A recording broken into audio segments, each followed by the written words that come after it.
very straightforward. You have automatic, headlights on, parking lights, and then you can turn it all off here. Now the fog lights are controlled here on this separate switch.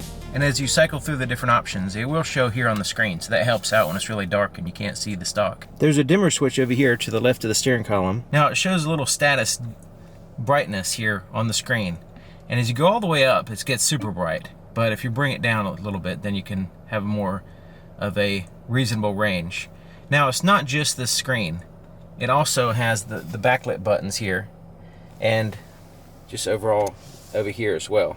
All these backlit buttons will dim with that screen. The touchscreen brightness is here under the settings, and you can turn on or off the display. You can adjust the brightness, contrast, and the black level here.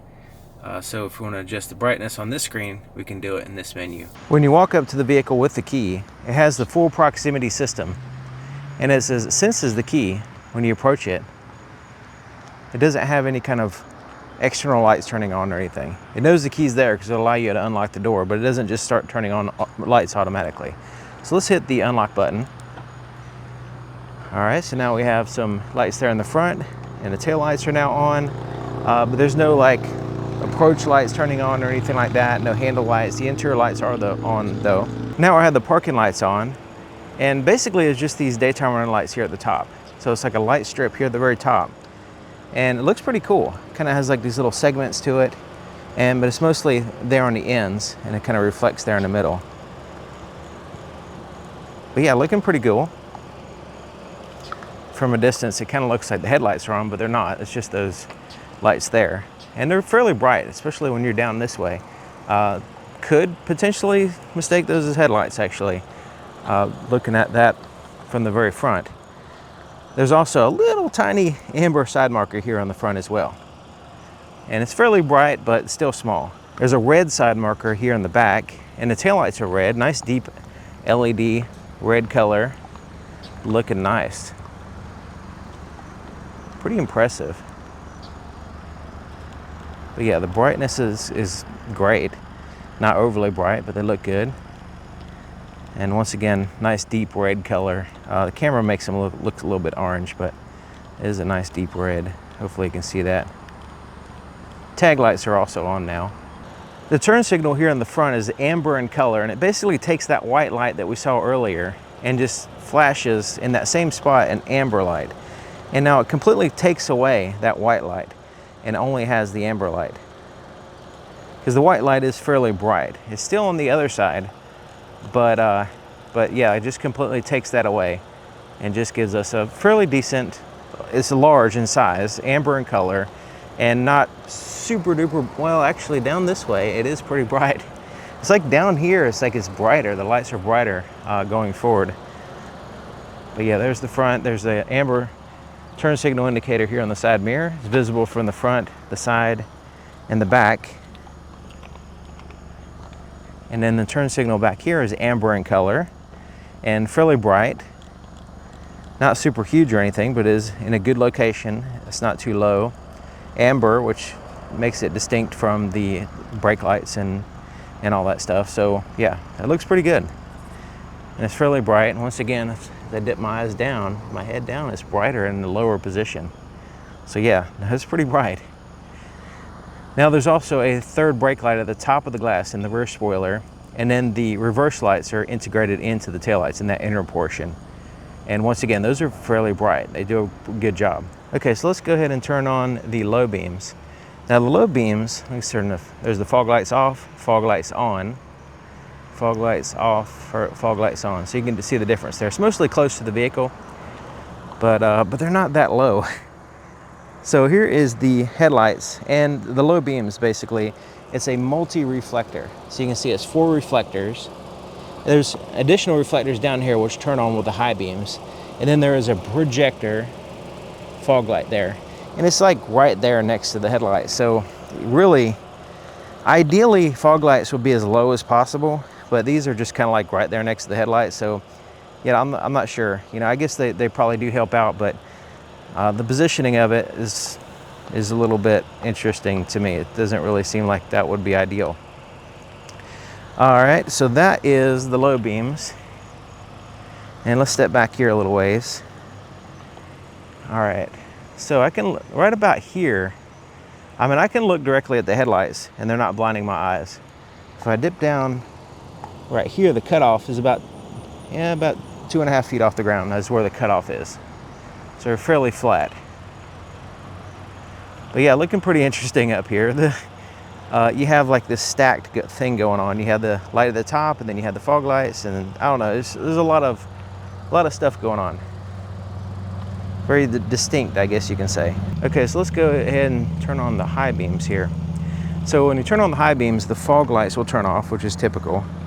But now we have basically these 6 reflectors. So these upper portion right here was the low beams. Now these add on for the high beams. So now they're all illuminated. So yeah, I'm curious I mean, there's a lot of reflectors up here. So I'm curious if there's going to be any kind of, patchiness on the road or anything like that, and how will they perform? That's a lot of light coming out, so hopefully they'll look good. We're going to test them on a dark road to make sure they work well. Okay, so the cargo area is kind of interesting because we have just a single light there, an LED, and it's fairly bright, but it's mostly in this area here. Anything that you put in the middle or whatever is going to cast shadows on the other side. But they added these lights, actually 2 of them up here, 2 of them, and so they're kind of aiming in different directions, and they kind of serve as an over-the-shoulder light. So now this area is now illuminated because that is coming down from the top. So if you need, like in my case, open up my case to get my equipment, these lights shine right in there. This shines there on the side. Now this would help, underneath the shade if you had the shade up or something. So yeah, I would say that these are, they could definitely be improved because you have some areas right here that are dark, and especially with these seats folded down, it's very dark up in there. And I actually had the interior lights on, and there's like no lights here in the 3rd row. So there's nothing. The 3rd row is completely dark. Having a light under here would be nice, at least for the 3rd row, and then when you have the seats fold down, it'll be like a cargo light. But yeah, I mean, it's okay. Definitely needs to be improved though, I think. But I kind of like where they're going with the over-the-shoulder type light. But yeah, it hasn't really been a big problem for me using this with my equipment.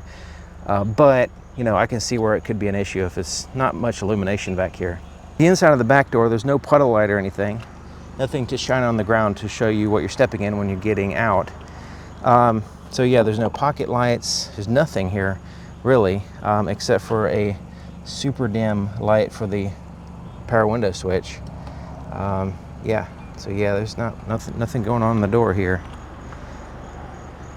The back seat, you can see that it has like a little tiny bit of light in the floorboard, but has these lights here, one on each side of the sunroof, and they kind of shine here in this area.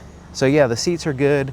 Now, yeah, I mean, it's okay. I would say it's basically adequate. Now you do have backlit USB ports here, and then you have some buttons for your climate control and temperature and stuff too, heated seats as well. So all that's backlit. The front door has a puddle light. Not only does it have a puddle light to see what you're going to step in when you get out of the vehicle, it also has this really cool Mitsubishi Motors emblem, or name and emblem, on the ground as well. It's very vibrant, nice bright red. You have Mitsubishi Motors there. But I like the fact that they have this and the puddle light. They're not replacing the puddle light with a cool design, So that's really cool. It really stands out. But on this door here, there's some backlit buttons here, but there is no lights here for the switches for the preset seat. No floorboard illumination. And the lights here in the top are coming from the center there. So you can see there's 4 of them, and they do a decent job actually here in the front without shining in the passenger's face. So it's kind of, you can see where it's darker there, but then here in the area where you would need light, it does a decent job. So that's all good. Okay, so the door opens so you can see what the inside lights look like. Interior lights. All right, and they fade out. And you can see right here on the door, there is actually a little accent light. Now it's visible when it's super dark. You can kind of see it there on the other side as well. But there's no other, that accent light, it doesn't appear anywhere else that I can tell. So yeah, no floorboard illumination. Let me go ahead and turn the brightness up a little bit here on the interior lights here. Okay, so there's a screen, backlit buttons, and let me turn the brightness up on the camera because it's pretty dark in here, so I'm gonna have some hard time with context unless I turn it up. So okay, so the camera brightness is brighter than what I actually see, so just keep that in mind. So yeah, there's the backlit buttons here. There's the screen. Then you can see all these buttons here, backlit, and the cell phone charger. Let me turn on the interior lights here because the cell phone charger is dark. And let me turn the lights back off. The center area here is pretty dark. I mean, you have the buttons, I mean, the illumination for the shifter, the drive modes, the cup holders are dark. You know, so yeah, all that's dark. The center console is dark except for a USB port. Once again, let me turn on the interior lights. Okay, so with the interior lights on, you can see in there quite well, but there's no pocket light for that. The glove compartment does have a light. And let's turn off the interior lights here. It's kind of dim, but it does have one. You know, not too bad. Some expensive vehicles don't even have a light in the glove compartment, so that's nice that this one has it. All right, so the rearview mirror has some illuminated buttons there on the bottom, and then up here is some backlit buttons. And I like the fact that you actually have a button. The button that turns on the interior lights is soft touch, and it is backlit, so that's good. And so all these interior lights, you can have individual like reading lights here. They are a little bit bright in my face though. I mean, they're a little bit excessive looking this way. So it's supposed to be most of the light this way, but yeah, they are a little bit coming to my face a little bit too much. So that could be improved for sure. And so I like the way they're bright and they illuminate this area here, but you know, they need to be angled so they're not in the driver's face. Speaking of a light in the driver's face, there is a mirror with a light here, which actually this is pretty good. This is soft enough, bright enough, but also soft enough to not, you know, hurt my eyes or anything. So this reading light, yeah, that's a little bit harsh. So yeah, that's a little bit harsh. That needs to be improved. This little accent light here on the door, you can adjust the brightness here on this screen in the settings. So there's an accent lighting setting for that, so you can adjust the brightness. There's no color option, it's just the brightness setting there. Okay, so I pulled up to this bush right here just to show you a little thing here.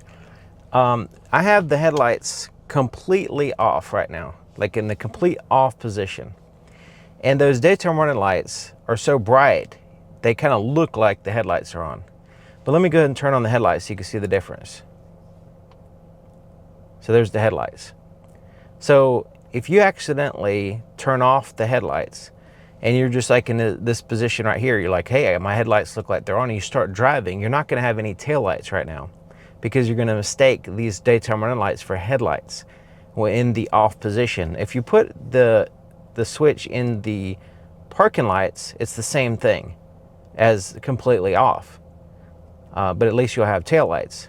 So yeah, there's the difference between the headlights and completely off, you know. So, you know, you could mistake those daytime running lights or those lights for headlights and drive around and not have any taillights, basically. So there's the cutoff on some trees there. We're gonna go on the road, but I just wanna show you the difference there just from first person perspective.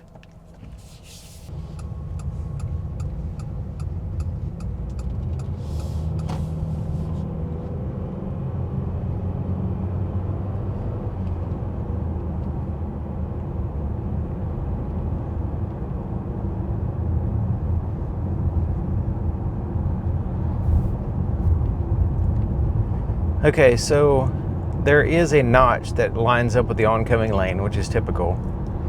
And it seemed to be lined up fine. You can see that shadow on the oncoming lane.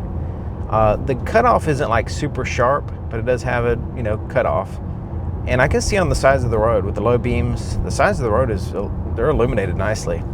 Let me turn on, yeah, the fog lights are just close to the vehicle, so they don't really make that huge of a difference here. I don't know if you can tell. I'll go ahead and turn them off right a second. So yeah, you can see right there, off and then on. So yeah, they close to the vehicle, they do a good job, but they're not really projecting very far. So that they're kind of doing their job good enough, I suppose. But yeah, that's low beam so far looking decent. Not quite dark enough. Up here it should be dark. Hopefully not too many cars, but it should be dark enough to really get a good idea of the pattern and how well it works and everything.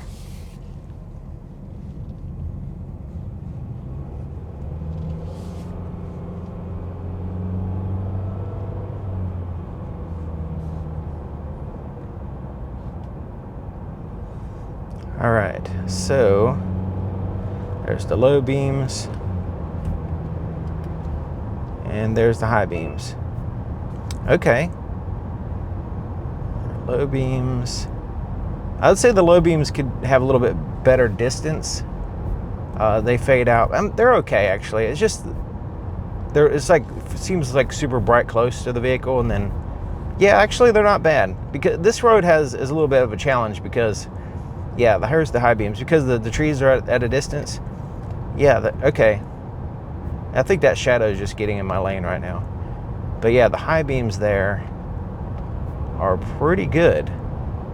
I can see the trees in the distance. There's no real patchiness with all those headlights overlapping. They seem to do a good job of just filling in everywhere.